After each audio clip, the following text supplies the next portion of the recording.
यदि आपकी आज्ञा हो तो मैं कुछ कहना चाहती हूँ।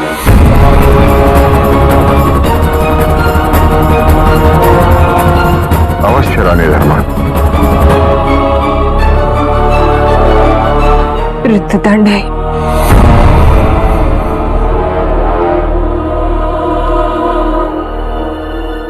हमने अपने हाथों से अपने पुत्र को राजद्रोह के लिए दंड दिया था। क्षमा कीजिए राजमाता, पर मृत्युदंड से अपराधी का अंत होता है, अपराध का नहीं। और यदि ऐसा होता तो राजकुमार जस्टिन की मृत्यु के पश्चात मीर खुरासन ऐसा कभी नहीं करते। दंड तो अपराध के अनुपात से ही देना चाहिए देवी।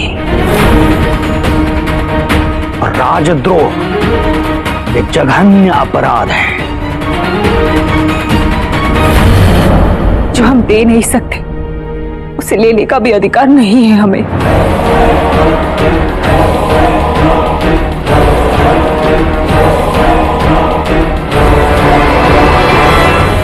मैं रानी धर्मा के विचारों से सहमत हूं आचार्य,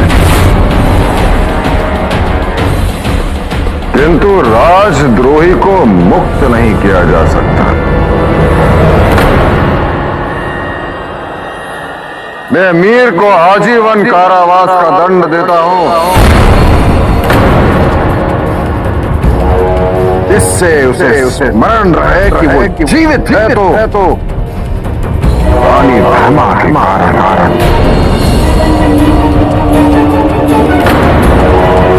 और साथ ही इसकी एक आंख निकाली जाए।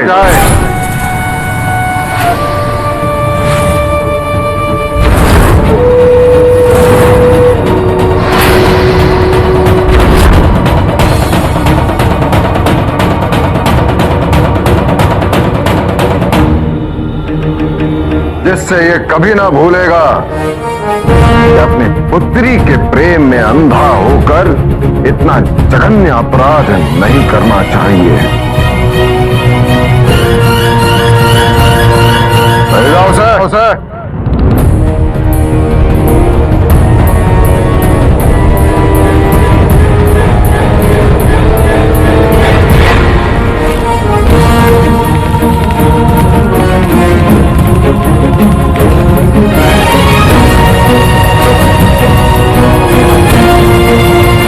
आज के सभा के लिए इतना ही पर्याप्त है। रुकिए सम्राट,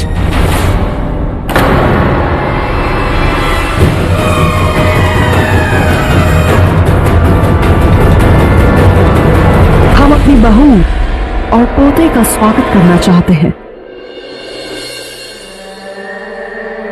मां धन्य है।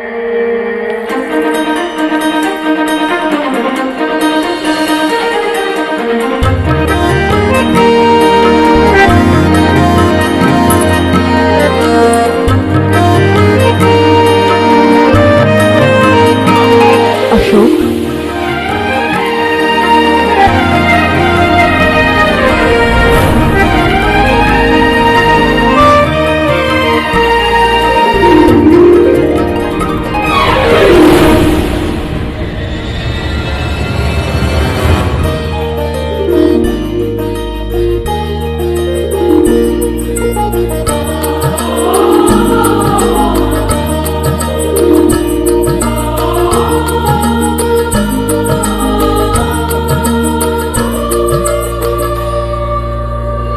हमें आशा है कि मगध को तुम्हारे विवेक और तुम्हारी बुद्धिमत्ता से बहुत लाभ होगा। आचार्य, जो स्त्री कल तक संपूर्ण मौर्य वंश को भस्म कर देना चाहती थी, देखिए वही आज इनकी आरती उतार गई। मैं जानता था देवी हेलेना का मुखौटा हटेगा नहीं।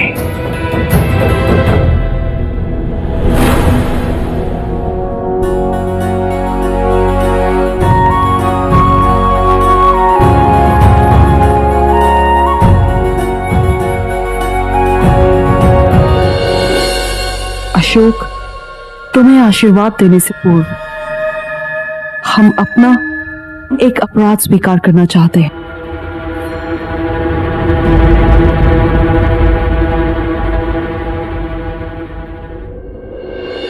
आज से पहले हमने ये किसी को नहीं कहा, किंतु सच ये है कि हमें अशोक कभी पसंद नहीं आया। इसलिए जब मगध के जलाशय संक्रमित हुए थे, उस समय सारे साक्ष्य आचार्य चाणक्य के विरुद्ध थे। और सम्राट, हमने आपसे कहा था कि अशोक से सचेत रहिएगा।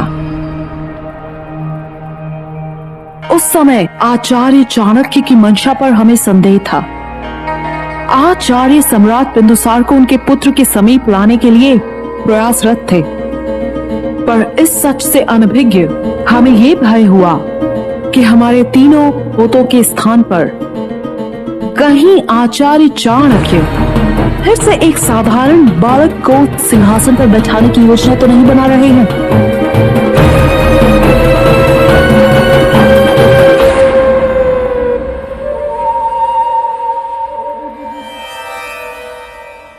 क्षमा करिए आचार्य, हमने आप पर संदेह किया था, क्योंकि इससे पूर्व आपने ऐसा किया था। महान सम्राट चंद्रगुप्त, जो कि एक साधारण बालक थे, आपने उन्हें तैयार किया था। आपको स्मरण होगा कि इस पर हमने चर्चा भी की थी, किंतु उस समय आपने हम पर विश्वास नहीं किया था कि अशोक का सत्य बताते।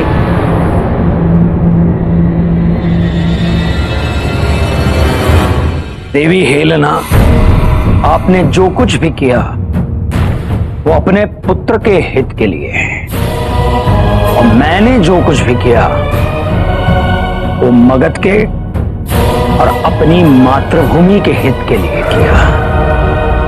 पर राजमाता, आप व्यर्थ में चिंता कर रही, जो कभी नहीं होने वाला। जो पहले ही से सम्राट है, उसे सिंहासन में क्या लो।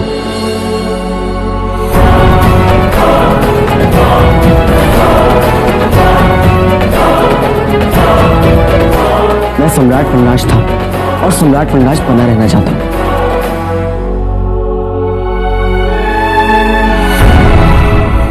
उसके अतिरिक्त मैंने जो भी किया, अपनी मां को सम्मान दिलाने के लिए, अपनी मां को अपने पिताजी से मिलवाने के लिए,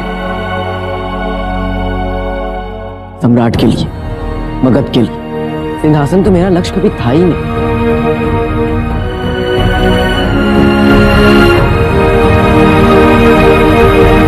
सत्य कहूं, मातृभूमि की रक्षा करनी हो तो सिंहासन पर विराजने की कोई आवश्यकता नहीं, ऐसा मेरा मानना। मैं तो केवल इस योग्य बनना चाहता कि साम्राज्य के संचालन हेतु अपनी भाइयों की सहायता कर सकूं, ताकि हम सब मिलकर अपने कुल की परंपरा, उसकी प्रतिष्ठा, उसका मान सम्मान बनाए रखें और आचार्य चाणक्य के सिद्धांतों से अपने साम्राज्य को सिंचित करें। हम अभी से उत्तराधिकारी की चिंता क्यों कर रहे हैं? समय आने के पश्चात मैं घोषणा कर दूंगा। हम अपने पोते को अपने साथ उसके कक्ष में ले जा रहे हैं। पुत्र, इतने वर्षों से वियोग के पश्चात आप अपनी प्रिय रानी से मिल रहे हैं। हम चाहते हैं कि आप दोनों कुछ समय एकांत में बिताइए। रानी शुभ्रसी, हमें प्रसन्नता होगी यदि आप रानी धर्मा को तैयार करें।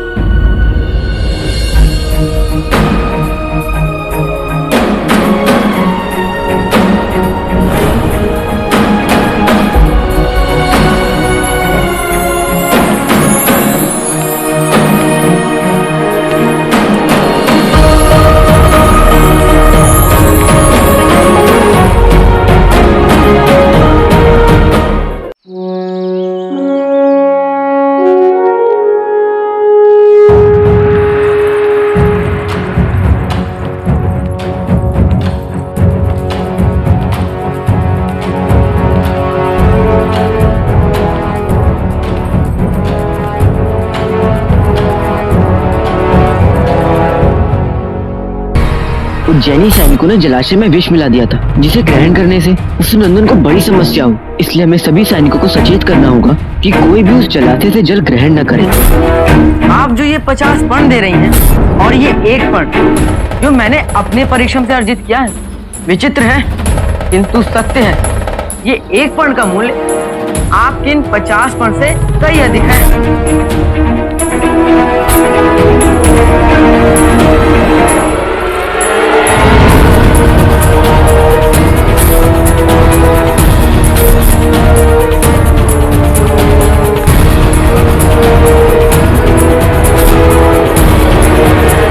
ये भक्षक वो है जिसे हम मगध का रक्षक समझते हैं।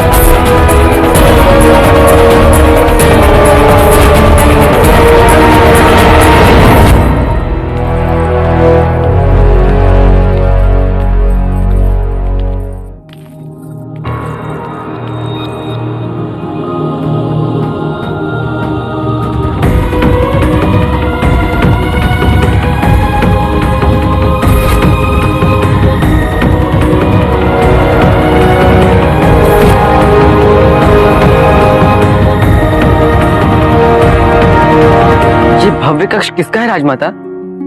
ये जस्टिन का हुआ करता था, किंतु अब से तुम्हारा। हमारी इच्छा है कि तुम यहीं रहो। सत्य कहूं तो मैंने कभी कल्पना भी नहीं की थी कि आप मुझे इतना प्रेम देंगी, इतना सम्मान देंगी। अभी तो आराम हुआ है, आगे आगे देखिए क्या क्या होता है।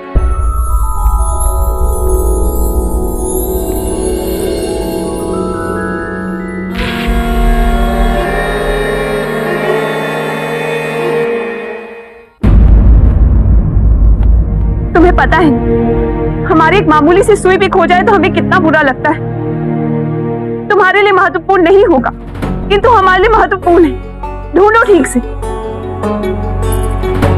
रुको,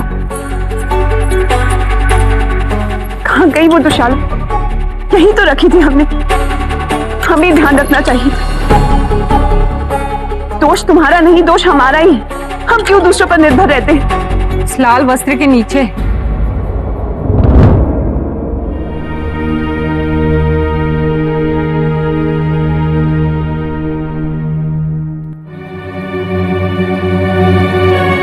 धन्यवाद दास।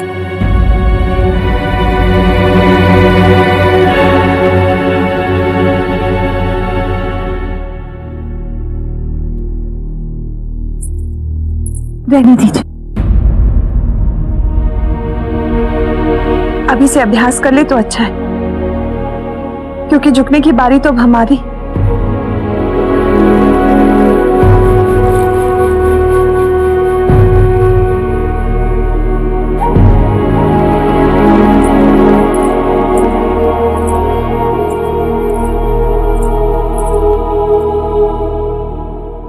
रानी सुब्रसी, मैं जानती हूं आप मुझसे क्रोधित थे और होने भी चाहिए। हमने तुमसे हमने आपसे कहा था, हमें लगता है कि आप हमसे कुछ छुपा रहे। यदि ऐसा है तो आप हमें बता सकती, किंतु नहीं। मैं जानती हूं आप मेरा यकीन नहीं करेंगे कि तुम्हें आपको सत्य बताना चाहती थी, पर उसके लिए परिस्थितियां अनुकूल नहीं थी। यदि आप मेरे स्थान पर होते तो द्रुपद की सुरक्षा के लिए आप वही करती जो मैंने अपने पुत्र के लिए किया। बात यहाँ आपके सत्य की नहीं, बात उस सत्य का सामना करने की, उसे स्वीकार करने की। और रानी धर्म, हम मनुष्य हैं, हम इतनी आसानी से इतनी सारी बातों को स्वीकार नहीं कर पा रहे। हम राजमाता जैसे साहसी भी नहीं जिन्होंने इस सत्य को इतनी सरलता से स्वीकार कर ली। हम पहले भी छोटी रानी थे, आज भी छोटी रानी रहे। हमने सदैव सम्राट के प्रेम को बाकी 2 रानियों के साथ बांटा था और आज भी बांट देंगे, किंतु हमें थोड़ा समय लगेगा। आशा करते हैं कि आप हमें समझ सकें। दासी बनकर जितना भी समय मैंने आपके साथ व्यतीत किया है, मैं जानती हूँ आप बहुत उदार है। जिस समय की वजह से हमारे बीच दूरियां आई, मुझे विश्वास है वही समय हमारी दूरियां मिटाएगा। और आप द्रुपद की चिंता बिल्कुल मत कीजिए। अशोक राजकुमार बनकर उसे कोई अधिकार नहीं छीने का। मैंने अपने पुत्र को देना सिखाया, वो अपने भाइयों से कुछ नहीं लेगा।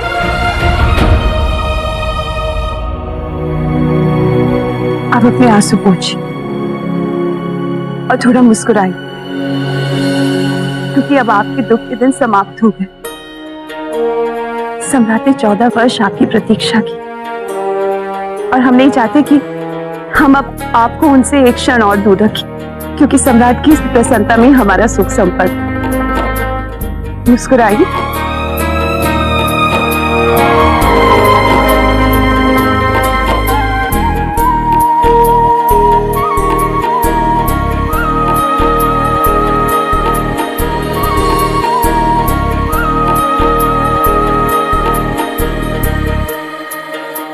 अब आप रानी लग रही।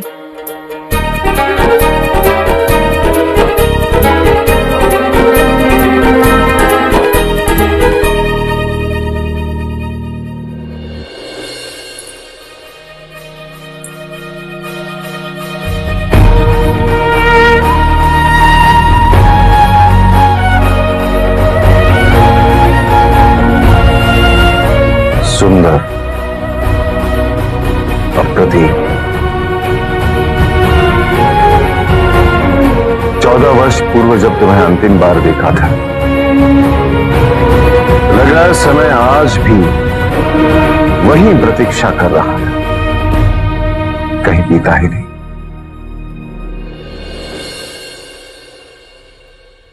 रानी सुब्रसी, रानी धर्मा को इतना सुंदर श्रृंगार करने के लिए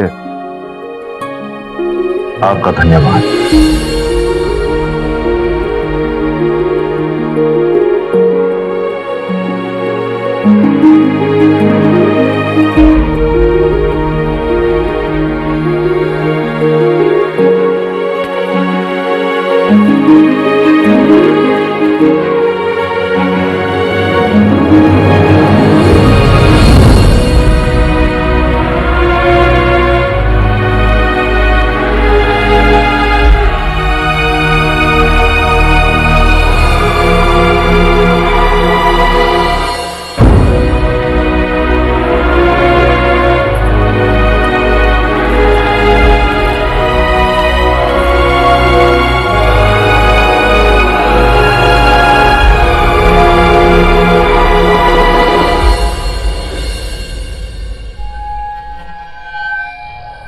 क्या तुम भूल गई कि जस्टिन की मौत का जिम्मेदार वो भी है?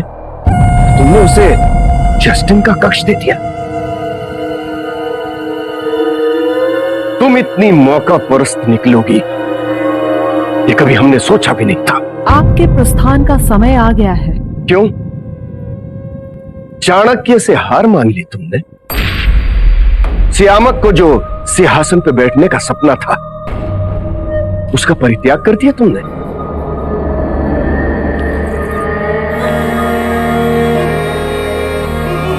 हमारे लिए वो स्वप्न नहीं, हमारी जीवन रेखा है। उसके लिए हमने अपने पुत्र का बलिदान दिया और इतना बड़ा बलिदान व्यर्थ नहीं जाने देंगे। सियामक को सिंहासन पर बिठाकर ही रहेंगे। तो फिर ये सब क्या था? चाणक्य जो खेल खेल रहा है, उस खेल में चाणक्य को उसी की चालों से, उसी के मोहरों से मात देंगे हम। कैसी मात? चाणक्य ने सदैव बिंदुसार को ये दिखाने का प्रयास किया है कि अशोक कितना उसके जैसा है, किंतु मैं बिंदुसार को ये दिखाऊंगी कि अशोक कितना उससे भिन्न है। जो अशोक बिंदुसार और धर्मा के पुनर्मिलन का निमित्त बना है, वही अब उनके पुनर्वियोग का कारण भी बनेगा।